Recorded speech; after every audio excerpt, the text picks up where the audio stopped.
नमस्कार मंडळी, welcome back to my channel. मी डॉक्टर स्मिता. आजच्या व्हिडिओमध्ये आपण आपल्या वेट लॉस जर्नीमधला एक खूप महत्त्वाचा टॉपिक समजून घेणार आहोत. वेट लॉस करायचं असेल तर ग्लुटेन फ्री डाएट्स घेणं आपल्याला फायदेशीर ठरतं असं बरेच लोक सांगतात, सुचवतात.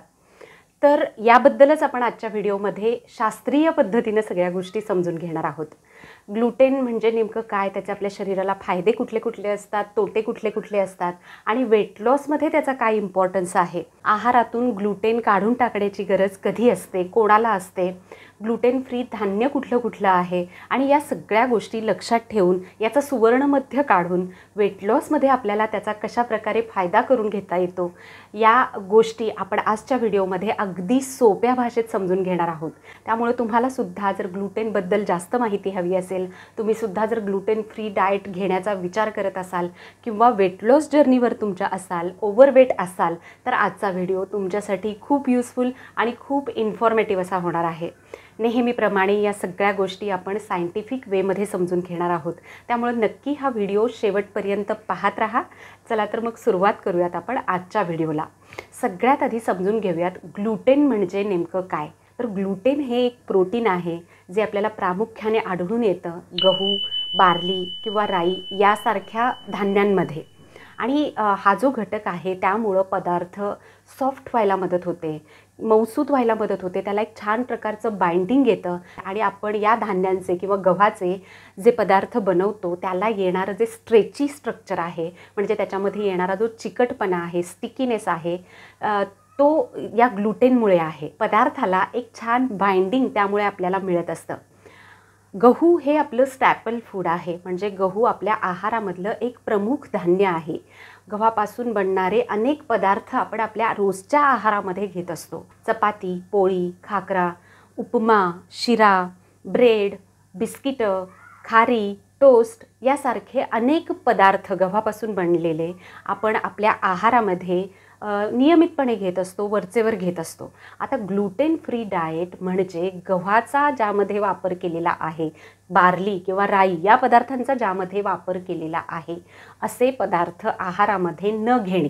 आता ग्लुटेन फ्री डाएट घेण्याची गरज कुणाला असते, तर ज्यांना ग्लुटेनची ॲलर्जी आहे, म्हणजे ज्यांना ग्लुटेनयुक्त पदार्थ खाल्ल्यानंतर काही ना काही त्रास निर्माण होतो. उदाहरणार्थ मळमळ होणं, अंगावर पुरळ उठणं, घशात खवखव होणं, कॉन्स्टिपेशन होणं, डायरिया होणं, पचनाच्या काही ना काही तक्रारी निर्माण होणं, पोटदुखी होणं, पोटात गॅस होणं, पोट फुगणं, ब्लोटिंग जाणवणं किंवा श्वास घ्यायला त्रास होणं यासारखे काही ना काही त्रास जर तुम्हाला जाणवत असतील तर अशा वेळेला आहारातून ग्लुटेन बंद करणं हे गरजेचं ठरतं. काही प्रकारचे आजार जर तुम्हाला असतील, जसं की इरिटेबल बॉवेल सिंड्रोम ज्याला IBS असं म्हटलं जातं, काही प्रकारचे ऑटो इम्यून डिसीजेस जर तुम्हाला असतील, सिलिएक डिसीजेससारखा आजार जर असेल, तर अशा वेळेला आहारातून ग्लुटेन बंद करण्याचा सल्ला दिला जातो. असे लोक ज्यांना ग्लुटेन घेतल्यानंतर काही ना काही त्रास निर्माण होतात, थोडक्यात ज्यांना ग्लुटेनची सेन्सिटिव्हिटी आहे असे लोक. ज्या लोकांना ग्लुटेनची सेन्सिटिव्हिटी असते त्यांच्यामध्ये सुद्धा ही सेन्सिटिव्हिटी दीर्घकाळापर्यंत असतेच असं होत नाही.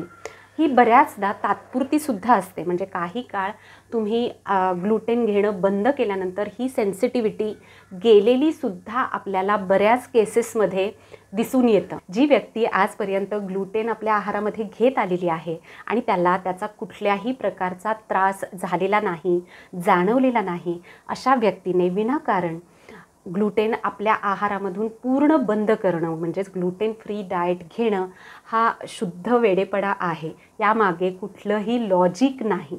काही स्पेसिफिक कारणांसाठी ग्लुटेन आहारातून बंद केलं जातं. प्रत्येकासाठी ग्लुटेन वाईट आहे असा त्याचा अर्थ अजिबात नाही आणि आहारातून पूर्णपणे ते बंद करण्याची गरज तर अजिबातच नसते. आता आपण पाहूयात की ग्लुटेनचे आपल्या शरीराला होणारे फायदे कुठले कुठले आहेत. ग्लुटेनमध्ये भरपूर प्रमाणात अँटीऑक्सिडंट्स आहेत, फायबर्स खूप जास्त प्रमाणात आहेत, त्याच्यामध्ये व्हिटॅमिन B आणि व्हिटॅमिन Eचं प्रमाण खूप चांगलं आहे, आयर्न, मॅग्नेशियम आणि फोलिक ॲसिड हे सुद्धा खूप चांगल्या प्रमाणात आपल्याला त्यातून मिळतं. आणि त्यामुळंच ज्या वेळेला ग्लुटेन फ्री डाएट्स घेतले जातात अशा वेळेला शरीरामध्ये काही प्रकारच्या पोषक तत्वांची कमतरता निर्माण होण्याची शक्यता असते. जसं की त्याच्यामध्ये भरपूर प्रमाणात फायबर्स आहेत आणि ग्लुटेन फ्री डाएट घेतलं जर तुम्ही तर त्यावेळेला इतर पदार्थांमधून फायबर्स पुरेशा प्रमाणात जर तुम्हाला मिळत नसतील, पचनासाठी ही गोष्ट तुम्हाला त्रासदायक ठरू शकते. बऱ्याचदा पुरेशा प्रमाणात फायबर्स न मिळाल्यामुळं वेट गेनची समस्यासुद्धा निर्माण होण्याची शक्यता असते. नंबर 2 दुसरी महत्त्वाची गोष्ट म्हणजे पोषक तत्व आपल्या आहारामधले बऱ्यापैकी कमी होऊन जातात.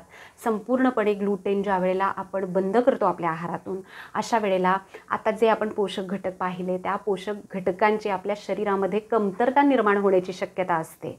Gluten free diet can lead to nutritional deficiencies. म्हणजेच ज्या वेळेला ग्लुटेन फ्री डाएट तुम्ही घेत असता अशा वेळेला इतर तुमच्या आहारामधून, इतर आहारामधल्या घटकांमधून हे पोषक तत्व भरून निघतील याची काळजी जर घेतली गेली नाही तर काही ना काही प्रकारच्या कमतरता शरीरामध्ये निर्माण होण्याची दाट शक्यता असते. आणि तिसरी महत्त्वाची गोष्ट म्हणजे संपूर्ण पौष्टिक धान्य ज्या वेळेला आपण घेत असतो अशा वेळेला आपल्या शरीरातली साखरेची पातळी नियंत्रित राहण्यासाठी मदत मिळत असते. त्यामुळे दीर्घ काळापर्यंत अशा प्रकारचे डाएट्स जर तुम्ही घेत असाल तर त्यामुळं टाईप 2 डायबिटीस सारखे आजार निर्माण होण्याची शक्यता बळावत असते. त्याचा धोका वाढलेला आपल्याला दिसून येतो.